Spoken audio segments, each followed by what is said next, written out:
If your conditional formatting feels random, it's usually because Excel is treating blank, error, and number stored as text as three totally different things. And the rules you write only work when you match Excel's logic. The good news is you can make your formatting predictable with a few functions: ISBLANK, ISERROR, and a couple of simple checks for text numbers. The goal is practical: highlight missing inputs, flag broken formulas, and catch numeric values that won't calculate. Once you separate those cases, your colors stop lying. You also avoid the classic trap where a cell looks empty, but it isn't, or where an error gets hidden because the rule never triggers. In the next few minutes, you'll build a clean mental model. You'll know which rule type to choose, what formula to write, and how to stop false positives. After that, conditional formatting becomes a reliable quality check. Next step. First, let's define what Excel means by blank. A truly blank cell has nothing in it at all. But a cell can look blank while still containing a formula that returns an empty string, like equals ... It can also contain spaces, or a non-printing character copied from another system. Those cases matter because ISBLANK only returns true for a truly empty cell. That's why a rule like format cells that are blank can miss what you consider missing data. For conditional formatting, you want to decide which kind of blank you're targeting. Do you mean no entry was made, or do you mean the result is visually empty? Once you choose, the formula becomes straightforward. The key is to stop treating blank as one category. Think of it as three: truly empty, visually empty, and dirty empty. Next step. Now let's build a solid rule for truly empty cells. In conditional formatting, you usually use a formula to determine which cells to format. Then, you write a formula that returns true when the cell should be highlighted. For a range starting in A2, the cleanest version is equals ISBLANK A2. That's it. But the detail that trips people up is the reference style. You typically want the column to stay fixed while the row changes, or vice versa, depending on your layout. If you're formatting a whole column of inputs, you'd use A2 with a relative row, so the rule evaluates each row correctly. If you're formatting an entire row based on one cell, you'd lock the column with a $sign. The takeaway is simple. ISBLANK is perfect when you care about no value exists, not looks empty. Next step. What if a cell looks empty, but ISBLANK says it isn't? That's usually a formula returning an empty string. A common example is if logic that outputs ... when data is missing. To treat that as blank for formatting, you test the visible result instead of the cell's emptiness. The simplest check is equals A2 equals ... That returns true when the displayed value is an empty string. But be careful. This won't catch cells with spaces. For that, you can use trim to remove extra spaces. Then test again. A practical pattern is equals trim A2 equals ... That catches empty strings and space-only entries. It's a more human definition of blank. Nothing meaningful is here. In quality control sheets, this is often the better rule. Just remember it's different from ISBLANK, and it's okay to use both in different places. Next step. Next, errors. Errors are not all the same, but conditional formatting can treat them consistently. The classic errors are #NA, #value, #div, #0, #ref, and name. They usually mean a lookup failed, a number was expected, a divisor was 0, a reference broke, or a function name is wrong. For formatting, you often don't care which one it is, you just want it flagged. That's where ISERROR comes in. ISERROR returns true for most error types, including #NA.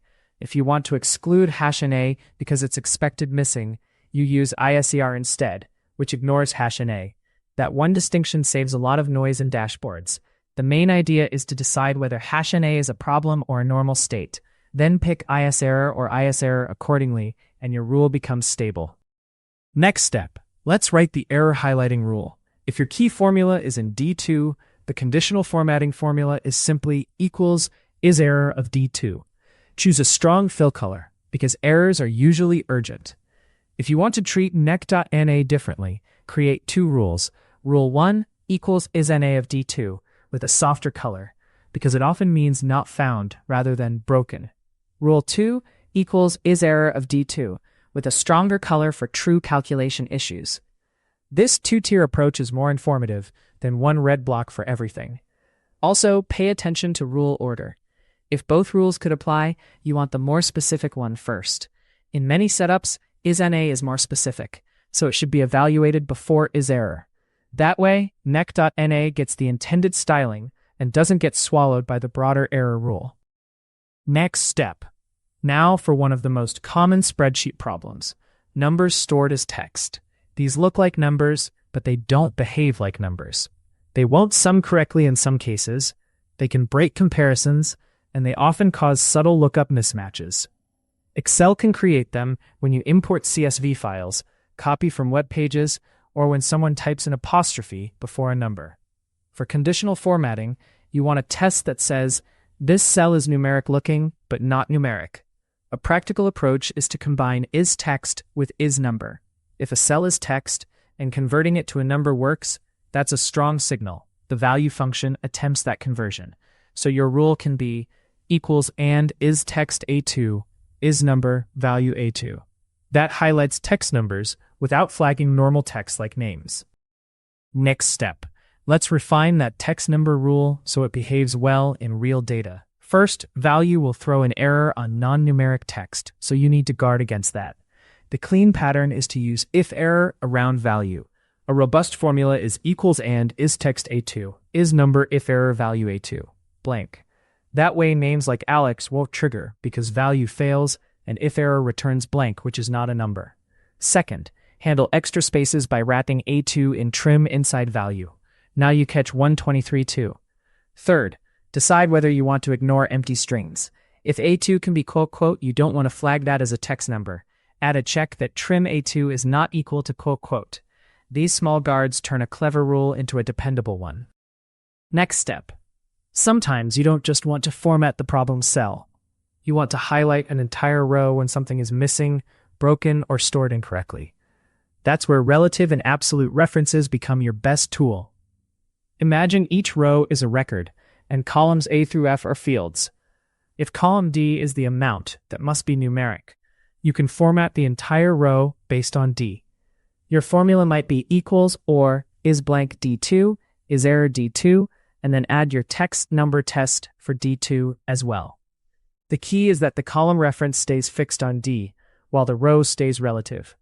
So you'd write D2 with a $sign on the D, like $D2, when applying to the whole row range. This creates a clean, scan-friendly sheet where bad records stand out instantly, without hunting cell by cell. Next step. A powerful pattern is priority formatting, different colors for different problems in a deliberate order. Start with errors as the highest priority, because they often mean calculations are invalid. Next, handle missing inputs, because they block downstream results. Then flag text numbers, because they can be fixed but are less urgent than a broken formula. In conditional formatting, this means multiple rules applied to the same range. Put the error rule first, then blank rules, then text number rules. If your version of Excel supports stop if true, use it for the highest priority rule, so lower rules don't override it. If not, you can still manage priority by placing rules in the right order and choosing formats that don't conflict. This is how you get a sheet that communicates clearly. Red for broken, amber for missing, and a lighter warning for formatting issues. Next step. Now let's talk about false positives, because conditional formatting is only useful if you trust it. A common false positive is a blank that's actually a 0. If 0 is a valid value, your blank rule should not catch it. ISBLANK won't, but A2 equals quote might, depending on your formulas. Another false positive comes from formulas that return empty strings by design. In that case, you might want to check the input cells instead of the output cell. For errors, a false positive is -NA in a lookup, where not found is acceptable. That's when you separate ISNA from ISERROR. For text numbers, the biggest false positive is IDs with leading zeros, like 00123.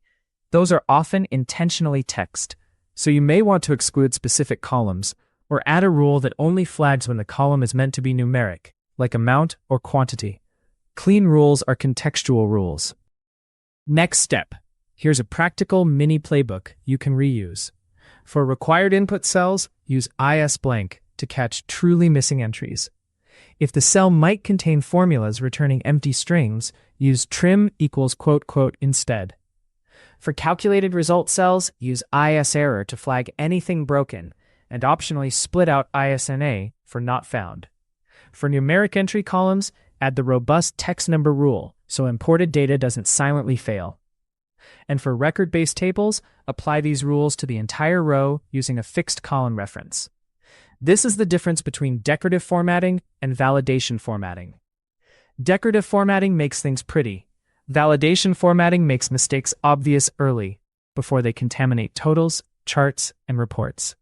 If you set this up once in a template, you get ongoing benefits with almost no extra work. It's one of the highest leverage uses of conditional formatting. Next step. Let's close by making this easy to apply. When you create a rule, write the formula as if you're evaluating the top left cell of the selected range. Then test the tricky cases: a true blank, a formula blank, a space-only entry, a real error, a nav-NA, a normal number, and a number stored as text. If your rule behaves on those 7 cases, it will behave on real data. Also, keep your rules readable. Short formulas are easier to maintain, and you can always split one complicated rule into 2 simpler ones with clear formats. Conditional formatting is most powerful when it's boring and consistent. If you want one next step, set up a 3-color system: errors, missing, and text number warnings. And if you'd like more Excel deep dives like this, subscribe. Comment with a forced choice. Do you prefer ISERROR rules that include nav-NA, or do you split nav-NA into its own rule, A or B? Small tweaks compound into massive performance gains. Subscribe to catch the next workflow optimization.